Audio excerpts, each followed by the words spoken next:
আজকে সরষে পোস্ত দিয়ে শিম আর বেগুন রান্না করে দেখাবো। তার জন্য সম্পূর্ণ পুরো ভিডিওটা দেখুন প্রথম থেকে শেষ পর্যন্ত কিভাবে বানাই। এখানে শিম, বেগুন, টমেটো কেটে নিয়েছি আর বড় বড় করে কেটে নিয়েছি। টমেটোটা তুলে নেব কারণ বেগুনের মধ্যে নুন আর হলুদ মাখাবো, তার জন্য।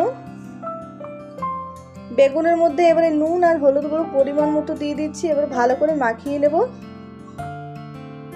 বেগুনটা ভেজে নেব, তার জন্য কড়াই দিয়ে দিচ্ছি সরষের তেল। তেল গরম হয়ে গেছে, এবার বেগুনটা দিয়ে দিচ্ছি। দুবারে বেগুনটা ভেজে নেব, অনেকটা আছে তার জন্য। বেগুনটা ভাজা হয়ে গেছে, এবারে তুলে নিলাম। বাকি বেগুনটা একইভাবে ভেজে নেব। সব বেগুনটাই ভাজা হয়ে গেল। এবারে ওই তেলের মধ্যে কেটে রাখা শিমটাও দিয়ে দেবো। শিমটাও ভালো করে ভেজে নেব। এবারে শিমের মধ্যে দিয়ে দিচ্ছি নুন, হলুদ গুঁড়ো।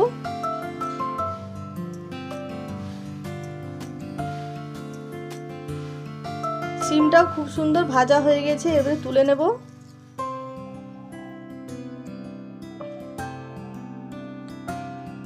শিম বেগুন দুটোই খুব সুন্দর ভাজা হয়ে গেছে। এবারে ওই কড়াইয়ে আমি আর একটু দিয়ে দিলাম সরষের তেল, দিয়ে দিলাম কালো জিরে, শুকনো লঙ্কা। এবারে কেটে রাখা টমেটো দিয়ে দিলাম। টমেটোটাও হালকা ভেজে নেব। টমেটো হালকা ভাজা হয়ে গেছে, এবারে দিয়ে দিচ্ছি নুন, হলুদ গুঁড়ো, দিয়ে দিচ্ছি একটু চিনি। এবারে দিয়ে দিচ্ছি সরষে, কাঁচা লঙ্কা বাটা।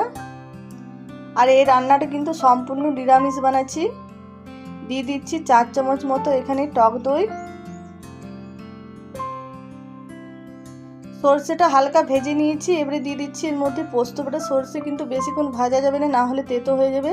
তাই হালকা ভাজার পরে আমি দিয়ে দিলাম পোস্ত বাটা। পোস্ত বাটা দিয়ে বেশ কিছুক্ষণ নেড়ে চেড়ে নিয়েছি। এবারে এর মধ্যে দিয়ে দেবো জল। জল দিয়ে দিয়েছি। পোস্ত ফুটে উঠেছে, সেই সময় ভেজে রাখা শিম দিয়ে দিচ্ছি।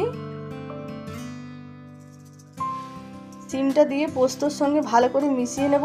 এবারে ভেজে রাখা বেগুনটাও দিয়ে দেবো। আর এবারে কিছুক্ষণ রান্না করে নিয়েছি। এবারে ধনেপাতা কুচি দিয়ে নামিয়ে নিলাম। আর এটা গরম গরম ভাতের সঙ্গে নিরামিষ দিনে খেতে দারুণ লাগে।